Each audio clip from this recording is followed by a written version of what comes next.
बच्चों बहुत स्वागत है आप लोगों का केमिस्ट्री क्लास में। मैं हूं आपका केमिस्ट्री टीचर सुनील यादव। और बच्चों आप देख रहे थे हम एक नए अध्याय के साथ आपके साथ हैं और मैं कुछ अलग अलग महत्वपूर्ण टॉपिक लेकर आपके साथ लगातार हूं। बच्चों आज की क्लास में आपको ईथर के निर्माण के लिए विलियमसन संश्लेषण विधि बताने वाला हूं। और आज की क्लास में बच्चों हम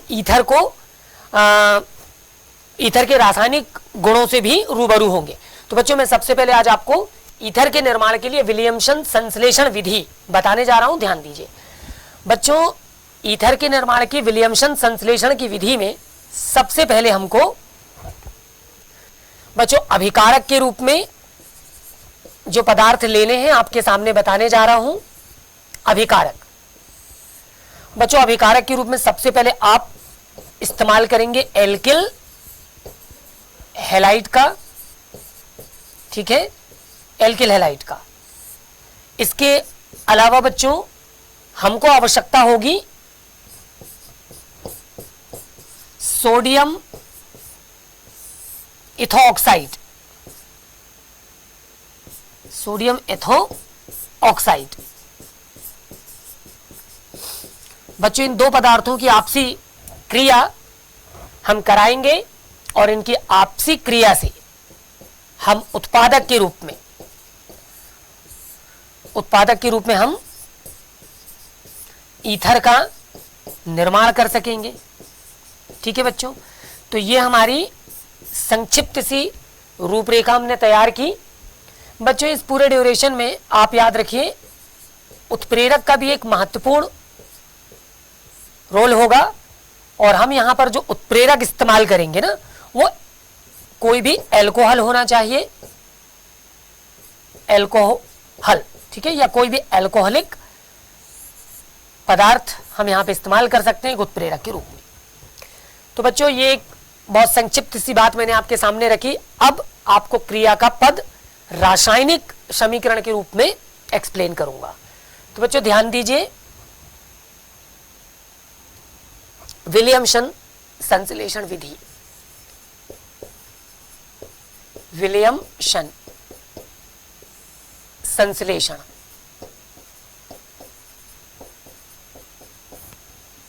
संश्लेषण विधि।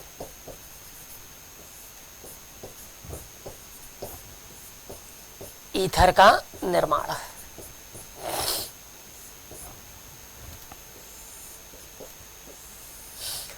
बच्चों रासायनिक समीकरण आपके सामने लेने जा रहा हूं, ध्यान से देखिए।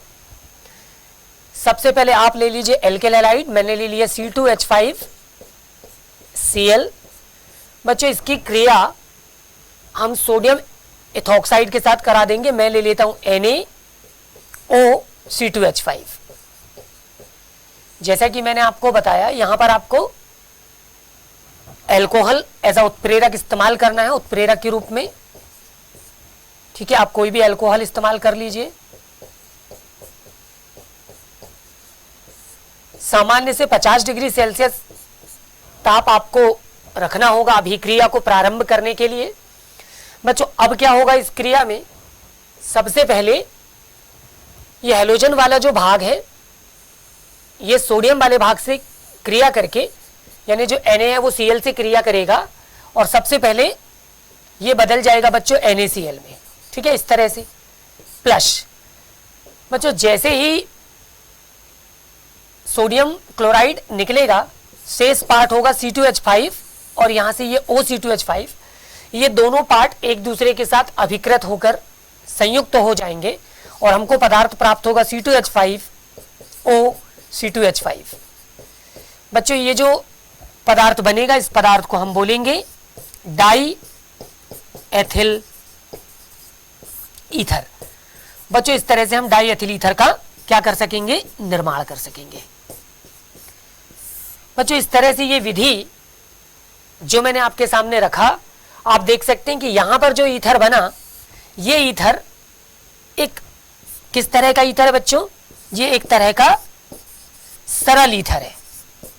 ठीक है, ये एक तरह का सरल ईथर है जिसको हम सम्मित ईथर के रूप में भी जानते हैं। बच्चों ये एक तरह का सरल ईथर है जिसको आप सम्मित ईथर के नाम से भी जानते हो, ये एक तरह का सम्मित ईथर भी है। तो बच्चों ध्यान से समझने वाली बात है कि विलियमसन संश्लेषण जो विधि है इस तरह से कंडक्ट होगी। एक महत्वपूर्ण चीज आपको मैं बताने की कोशिश कर रहा हूं और समझाना चाहता हूं, आप भी ध्यान दीजिए कि बच्चों जो विलियमसन संश्लेषण विधि है ना, ये विधि दोनों प्रकार के ईथर का निर्माण कर सकती है। ठीक है बच्चों, यहां पर ये जो मैंने आपके सामने अभी शब्द रखे कि विलियमसन संश्लेषण की जो विधि है ये दोनों ही प्रकार के ईथर का निर्माण कर सकती है। दोनों ही प्रकार के ईथर का निर्माण कर सकती है से तात्पर्य है बच्चों, जैसे एक समीकरण के द्वारा, एक उदाहरण के द्वारा मैंने आपको बताया कि सबसे पहले हमने डाईएथिल ईथर कैसे बनाया, और जो डाईएथिल ईथर है वो एक तरह का सरल ईथर है। तो क्या हम इस विधि का प्रयोग करके मिश्रित या असम्मित ईथर का निर्माण भी कर सकते हैं? तो मैं आपको यही बताने की कोशिश कर रहा हूं बच्चों कि हां, हम बिल्कुल सम्मित ईथर के साथ साथ असम्मित ईथर का निर्माण भी कर सकते हैं। बच्चों समझने वाला एक महत्वपूर्ण पद है, और जो बात है वो ये होती है कि सपोज एग्जाम में आपसे क्वेश्चन पूछा जाता है कि ईथर के निर्माण के लिए विलियमसन संश्लेषण की जो विधि है वो आपको समझानी है। तो सामान्यतः जो बच्चे हैं वो क्या करते हैं कि एक पद, विलियमसन विधि का एक पद जो है वो समझा देते हैं और एक इक्वेशंस एक्सप्लेन कर लेते हैं। और होता यह है कि फिर जब टीचर कॉपी चेक करते हैं तो वहां पर उनके कुछ मार्क्स जो है वो कम हो जाते हैं। उसकी वजह है क्योंकि आपने उसके पूरे पदों को एक्सप्लेन नहीं किया होता है। आपको ये बातें बताने का मकसद मेरा सिर्फ ये है कि आप एक अच्छा स्कोर करें। आपने जब लिखा है तो कुछ चीजें छोड़ देने की वजह से आपके मार्क्स ना कटे, आपको वो चीजें पूरी मिले। आपने जितना लिखा है उतने अनुसार आपको बहुत अच्छे मार्क्स मिले और आप अच्छे से अच्छा स्कोर करें, यह प्राथमिकता होनी चाहिए। तो बच्चों इसीलिए मैं इस बात पर बहुत ध्यान देने की कोशिश कर रहा हूं और आप लोगों को भी मैं ये सजेस्ट कर रहा हूं कि अगर ऐसी कोई विधि एग्जाम में आ रही है जहां पर उसके संदर्भ में एक से ज्यादा बातें हैं, तो एटलीस्ट वो सारी बातें आप मेंशन भी करने की कोशिश किया करें। जैसे कि मैंने आपको बताया कि विलियमसन संश्लेषण जो विधि है ना, ये क्या करती है, ये दोनों तरह के ईथर यानी सम्मित और असम्मित दोनों तरह के ईथर बना सकती है। तो मैंने आपको पहले इक्वेशन के द्वारा सम्मित ईथर का निर्माण सिखा दिया। मैं दूसरा इक्वेशन भी ले लेता हूं। ठीक है, दूसरा उदाहरण देखिए। दूसरा उदाहरण लेने के लिए मैंने C2H5Cl लिया। मैं इस बार एलॉक्साइड चेंज कर देता हूं, तो मैं सोडियम मिथॉक्साइड ले लेता हूं इस बार, NaO और CH3।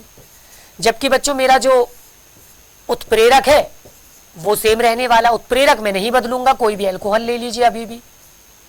ठीक है, अभी भी मुझे कोई अल्कोहल चाहिए।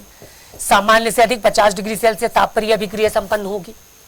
बच्चों अब क्या होगा इस अभिक्रिया में, वही ठीक है, जो हेलोजन वाला पार्ट है वो सोडियम वाले भाग से क्रिया कर जाएगा और सबसे पहले ये सोडियम क्लोराइड बनाकर मुक्त हो जाएगा NaCl के रूप में। प्लस शेष बचेगा बच्चों आपके पास C2H5 वाला पद, ये OCH3 वाले पद से जुड़ जाएगा, C2H5OCH3। बच्चों इस तरह से ये जो कंपाउंड बनेगा, इस कंपाउंड को हम बोलेंगे मैथिल एथिल ईथर। बच्चों ये जो मैथिल एथिल ईथर बना, आप इसके बारे में बहुत अच्छे से समझें कि ये एक तरह का मिश्रित ईथर है। ये मिश्रित ईथर है। जैसा कि मैंने आपको बताया कि विलियमसन संश्लेषण विधि सम्मित और असम्मित, सरल और मिश्रित दोनों ही प्रकार के ईथर बनाने में सक्षम है। तो मैंने आपको दोनों ही प्रकार के ईथर बनाकर दिखाए हुए हैं। बच्चों हम आगे चलेंगे, ईथर के कुछ रासायनिक गुणों पर भी आज हम चर्चा करेंगे। तो देखेंगे ईथर के रासायनिक गुण।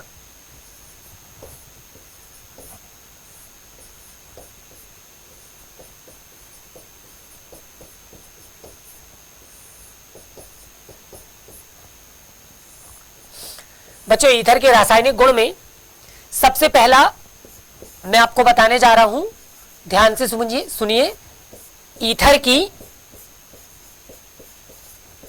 वायु से क्रिया, ईथर की वायु से क्रिया। बच्चों ये बहुत ही महत्वपूर्ण अभिक्रियाओं में से एक है, ईथर की वायु से क्रिया। तो ध्यान से समझिएगा और कॉन्सेप्ट को समझिए। बच्चों जब भी आप रासायनिक समीकरण की चर्चा करेंगे तो रासायनिक समीकरण किसके हैं? ईथर के। यानी सबसे पहले आप यहां पर ईथर का होना अनिवार्य है। हमने आपको बता दिया कि ईथर की वायु से क्रिया होनी है, यानी ईथर की आप किससे क्रिया दिखाएंगे? वायु से। ठीक है, तो आप यहां पर ईथर ले लीजिए सबसे पहले। अब यहां पर बच्चों के मन में बहुत कंफ्यूजन भी होता है कि मैंने सिर्फ ईथर बोला है तो आप कौन सा ईथर लोगे? ईथर तो कई तरह के हैं। जैसे सबसे पहले हम दो प्रकार के ईथर के बारे में जानते हैं, सम्मित ईथर और असम्मित ईथर। अब सम्मित ईथर में भी कई तरह के हैं, डाईमेथिल ईथर है, डाईएथिल ईथर है, डाईप्रोपिल ईथर है, डाईब्यूटिल ईथर है। असम्मित ईथर भी कई तरह के हैं, मेथिल एथिल ईथर है, एथिल प्रोपिल ईथर है, एथिल मेथिल ईथर है, ठीक है, फेनिल प्रोपिल ईथर है। तो बच्चों अब इनमें से कौन सा इस्तेमाल किया जाएगा? तो आपको बिल्कुल कंफ्यूज नहीं होना है कि कौन सा ईथर आप इस्तेमाल करेंगे। आपके पास जो इक्वेशंस प्रयोगशाला विधि, ठीक है, मेरी बात को ध्यान से सुनिए, हमने प्रयोगशाला विधि में जिस ईथर का निर्माण किया था उस ईथर को लेकर ही अब आप अपनी बाकी की इक्वेशंस को समझाइए। तो आपको याद होना चाहिए कि प्रयोगशाला विधि में विलियमसन की सतत ईथरीकरण की जो प्रयोगशाला विधि थी उसमें मैंने आपको डाईएथिल ईथर का निर्माण सिखाया था। यानी कि मुख्यतः जब आप रासायनिक समीकरण को लेकर चलेंगे तो उस पर्टिकुलर कंपाउंड की प्रयोगशाला विधि में आपने जिस प्रकार के कंपाउंड का निर्माण किया होगा आपको उसी कंपाउंड को लेकर बाकी इक्वेशंस के रासायनिक समीकरण को सॉल्व करना है। ठीक है, अगर आप ये चीज अपने दिमाग में बिठा के रखते हैं तो आप कभी कोई गलती नहीं कर पाएंगे।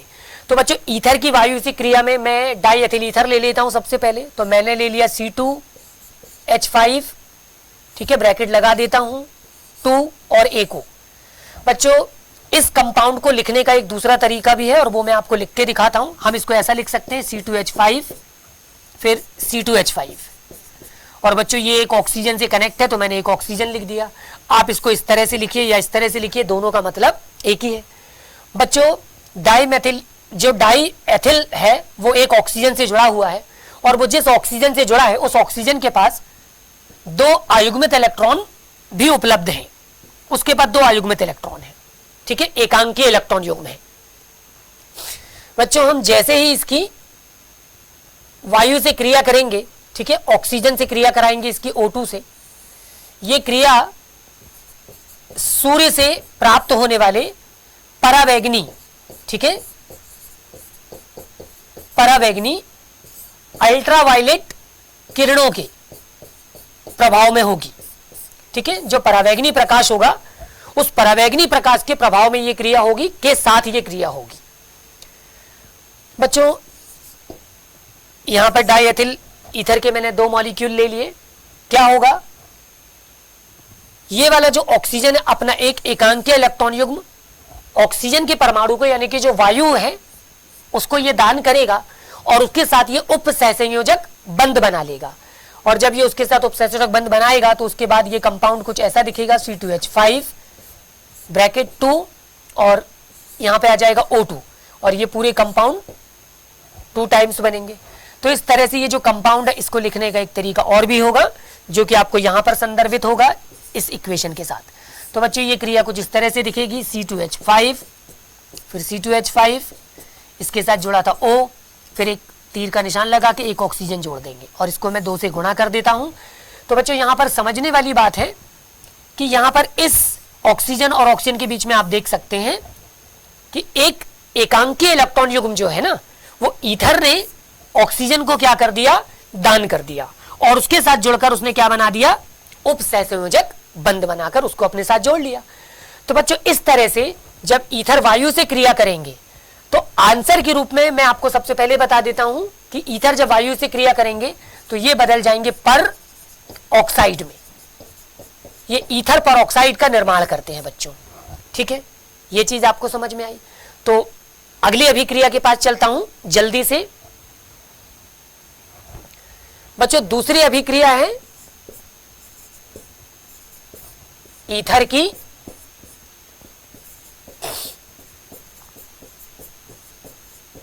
ऑक्सीजन से क्रिया। अब आप बोलेंगे वायु से क्रिया और ऑक्सीजन से क्रिया में क्या अंतर है? तो कोई विशेष अंतर नहीं है, लेकिन फिर भी अभिक्रियाओं में थोड़ा सा डिफरेंस है, उनके प्रयोग में, उनके इस्तेमाल में थोड़ा सा अंतर है, इसलिए वो अंतर आपको दिखेगा। तो बच्चों जब ईथर की ऑक्सीजन से क्रिया आएगी तो भी आप समझ लीजिए कि ईथर जब ऑक्सीजन से क्रिया करेगा तब भी ये क्या बना लेगा, ये पर ऑक्साइड बना लेगा। अभी भी बनने का जो कंपाउंड है वो वही बनने वाला है, ईथर पर ऑक्साइड ही बनेगा। देखिए ध्यान से, फिर से बच्चों मैंने ले लिया C2H5 और C2H5, ये एक ऑक्सीजन से जुड़ा हुआ है, इस ऑक्सीजन के पास 2 एकांक के इलेक्ट्रॉन युग्म है। बच्चों जब वायु से क्रिया होगी तो आप ऑक्सीजन का कोई मॉलिक्यूल अणु ना लेकर आप यहां पे नवजात ऑक्सीजन लेंगे, यानी आप एक ऑक्सीजन लेंगे और उसको एक स्क्वायर ब्रैकेट में रखेंगे और आप कहेंगे ये कैसा है, ये नवजात है। बच्चों नवजात का मतलब होता है जिसने अभी अभी हाल ही में जन्म लिया हो या अभिक्रिया में जिसको अभी उत्पन्न किया गया हो, है ना, वो नवजात होगा। तो ये एक ऐसा ऑक्सीजन परमाणु होगा जिसको हम अभिक्रिया के टाइम पर ही एक अणु से तोड़कर परमाणु में बदलेंगे, तो वो बहुत ज्यादा रिएक्टिव होगा। तो ऐसा जो परमाणु होगा ऑक्सीजन का वो नवजात कहलाएगा। तो जब ईथर की ऑक्सीजन से क्रिया होगी तब आपको नवजात ऑक्सीजन से क्रिया दिखानी है। बस यही एक छोटा सा डिफरेंस था कि वायु से क्रिया में क्या होना था वो पहले वाला इक्वेशन था, ऑक्सीजन से क्रिया होनी है तो ये सेकंड वाला इक्वेशन है। बाकी दोनों में ही बनेगा परऑक्साइड, तो अभी भी परऑक्साइड बनेगा बच्चों, सिंपल। ये कंपाउंड जब वो कन्वर्ट हो जाएगा C2H5, ये O से कनेक्ट होगा, फिर तीर का निशान लगा के एक ऑक्सीजन लिख देंगे। इस कंपाउंड को लिखने का तरीका होगा बच्चों C2H5 ब्रैकेट 2 और फिर O2, ये बन जाएगा die ethyl ether peroxide. Hope so आपको आज मेरी बातें जो है वो समझ में आ गई होंगी। तो बच्चों आज की क्लास के लिए इतना ही, बहुत जल्दी आपसे अगली टॉपिक को लेकर मुलाकात होगी, तब तक के लिए अपना ख्याल रखिए।